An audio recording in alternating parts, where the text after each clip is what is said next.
Assalamualaikum warahmatullahi wabarakatuh. Perkenalkan, nama saya Bayu Andriano, NIM 4112301020. Di sini saya akan membuat video pendek yang akan membahas pentingnya sistem mutu konstruksi dalam proyek konstruksi dan contoh kegagalan proyek konstruksi. Kalian pernah nggak sih melihat bangunan tiba-tiba roboh? Padahal bangunan tersebut berada di kota besar dan terlihat kokoh. Masalahnya seringkali bukan hanya karena faktor alam, tetapi karena tidak adanya sistem mutu konstruksi yang baik. Dalam dunia konstruksi, proyek tidak hanya dinilai dari berdirinya bangunan saja. Sebuah proyek dikatakan berhasil jika memenuhi 4 hal utama, yaitu 1. Mutu atau kualitas, yang kedua waktu, yang ketiga biaya, yang keempat keselamatan. Jika salah satu tidak terpenuhi, maka proyek tersebut bisa dikatakan gagal. Apa sih itu sistem mutu konstruksi?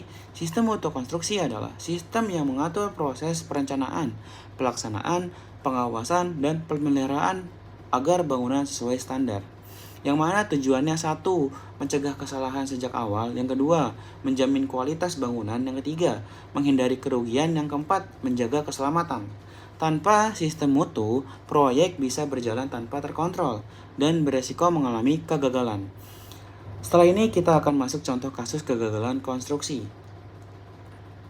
Berikut adalah salah satu contoh kegagalan konstruksi yang runtuhnya bangunan gedung 5 lantai di Selipi, Jakarta Barat pada 6 Januari 2020 yang diberitakan oleh kompas.com. Menurut analisis ahli konstruksi, dalam artikel tersebut, keruntuhan bangunan dapat disebabkan oleh kegagalan teknis dan kegagalan administrasi proyek, seperti perubahan desain tanpa kajian, kualitas material yang buruk, serta struktur kolom dan balok yang tidak mampu menahan beban bangunan. Selain itu, faktor lain yang diduga menyebabkan bangunan roboh adalah genangan air di atap, korosi pada struktur baja, beban berlebih, serta menahan atau penambahan lantai tanpa perkuatan struktur. Dari kasus ini terlihat bahwa keruntuhan bangunan bukan disebabkan oleh salah satu faktor saja, tetapi kombinasi dari kesalahan perencanaan, pelaksanaan, dan perawatan bangunan.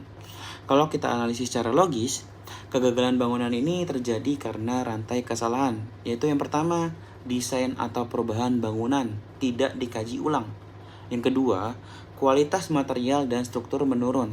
Yang ketiga, tidak ada pengawasan dan pemeliharaan yang baik.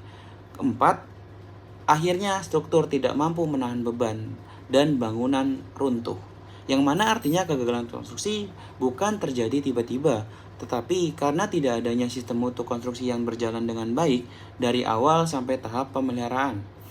Dari kasus runtuhnya gedung di Selipi tersebut, kita bisa memahami bahwa sistem mutu konstruksi sangat penting. Tanpa sistem mutu, proyek konstruksi bisa berujung pada kegagalan bangunan. Jadi, dalam dunia konstruksi bukan hanya membangun yang penting, tetapi membangun dengan sistem mutu yang benar. Karena kesalahan kecil dalam proses bisa menyebabkan kesalahan besar di masa depan. Sekian video dari saya, kurang lebih mohon maaf. Assalamualaikum warahmatullahi wabarakatuh.